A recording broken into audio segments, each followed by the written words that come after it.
সেদিন রাজশাহী গেলাম, বিমান থেকে নাইমা নওগাঁ বয়ানে যাব, তাড়াহুড়া, টাইম কম, ডিলে হয়েছে 2 ঘন্টা বিমান থেকে নাইমা গাড়িতে উঠবো, ওলামায়ে কেরাম রেডি, আমাকে নিবে।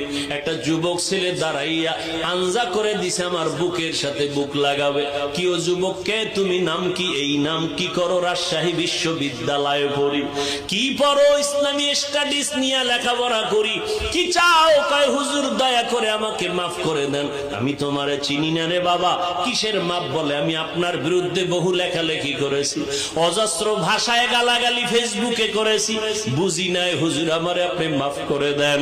আমি বললাম ঢাকাতে মাদ্রাসায় যাইও, মাঝে মাঝে দেখা করো, নামাজ পড়িও। কয় না হুজুর, আপনি মুখ দিয়ে অন্তরে মাফ করে দিয়েছি।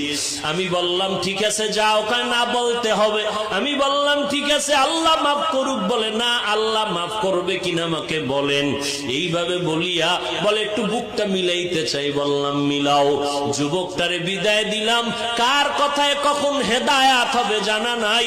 এ যুবক, কেন কার কথায় পড়িয়া তুমি একজন আলেমকে দূরে ভাবতেছো আর একজনকে কাছে ভাবতেছো? মরিয়া গেলে তোমার আপন বন্ধুটাও খবর নিবে না, তোমার বন্ধুটা মোবাইলের থেকে তোমার নাম্বারটা ডিলিট করে ফেলবে। কেমন বন্ধু? নাম্বারটা ডিলিট করে ফেলবে।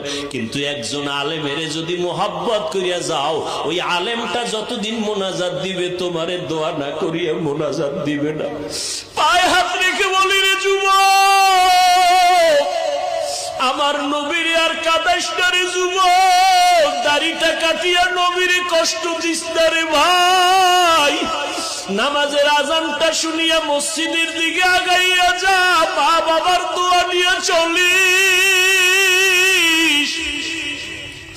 এই চেয়ারে মা বাবার দোয়া ছাড়া বসতে পারি নাই রে যুবক। মা বাবার দোয়া ছাড়া পরীক্ষায় ভালো নাম্বার পাও নাই। মা বাবার দোয়া ছাড়া আজকে তুই টাকার মালিক হতে পারো নাই, বাড়ি গাড়ির মালিক হতে পারো নাই।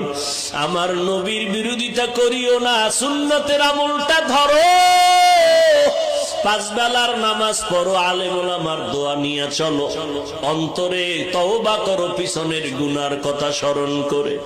আল্লাহকে মনে মনে ডাক দে আর বলো, দয়ার মালিক, আমার মতো গুনাহগার এই প্যান্ডেলে মনে হয় কেউ নাই। গুনার কারণে আমার হাত না পাক, আমার চোখ না পাক, আমার জিহ্বা না পাক, আমার অন্তর না পাক। আল্লাহ, আজ তওবার নিয়ত করেছি, আর নামাজ ছাড়বো না, দাড়ি কাটবো না, মা বাবারে কষ্ট দিব না, আলেমদের বিরুদ্ধে যাব না, নবীর সুন্নতের